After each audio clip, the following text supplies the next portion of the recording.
Ne oldu? Ay ışık çeşti of. Heh yandı.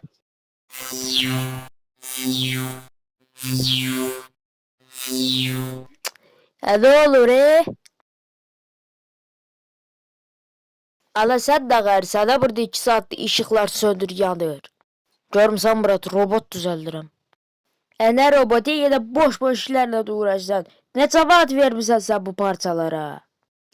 Pul verməmişəm o kadar da xay deyil. Getmişəm bizim qonşunun xurdalığı var oradan dızmışam hamısın. Yaxşı ben nəyə düzəldirsə bu hoqqadı da versən. Qaqa mən vallahi da işləməkdən yorulmuşam. Dedim bir robot düzəldim getsin bizim yerimizi işləsin bir puldan zaten qazansın ana. Aha qurtardı. Bismillahirrahmanirrahim. Allah ne oldu?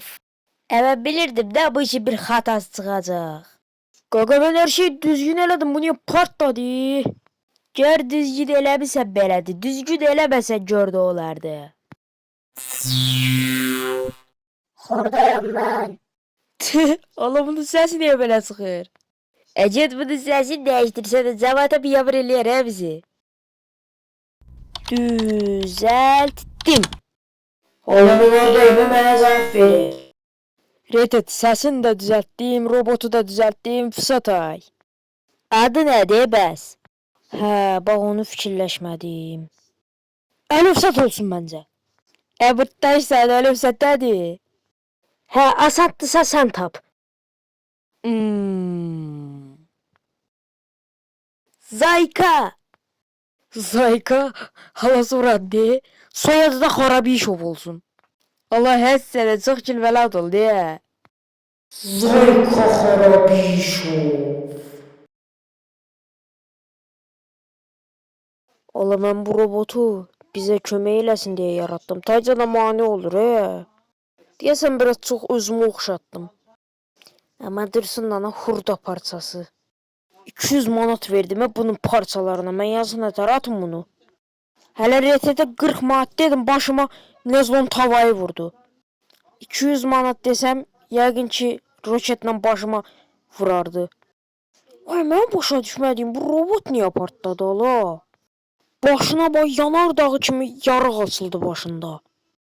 Əminəm belə ona hava ata bilərəm ki mən aliməm Einstein'in dayısı oğluyam robot düzəltdim.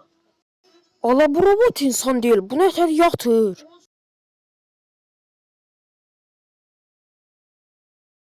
Azıcık. Bismillah ne angırsan? Saat kaçadı? Saat 9. Saat 9'dur. Ne yemeği vaktidir? Seher yemeği. Yemeği yemişsən sən. Ne olub ki? Bəs sən məni nətər yemək yeməmə görə proqramlamısan? Motor yağı. Bəs səncə evdə nə yoxdur? Oho, evdə nələr yoxdur qaqa? Məsələn, yağ yoxdur, un yoxdur. Sonra evdə içməyə nəysə yoxdur, gecəşini içənmirik. Sus! Evdə motor yağı yox idi, motor yağı. Mən nə yeyəcəm indi? Of, gedirəm alami. Robot aldıq bizə kömək eləsin. Ona xərclədiyim malzəmədən daha çox mənə masraf eləyir ala. Adından bilinir də Zayka. Ancaq ziyan vurur, Zay robotdur. Adama deyirlər sən nəyədir robot? Otur oturduğun yerdə. Salam Murat, 1 litr benzin neçədir? Qaqa 1 litr 200 manat. Kaç?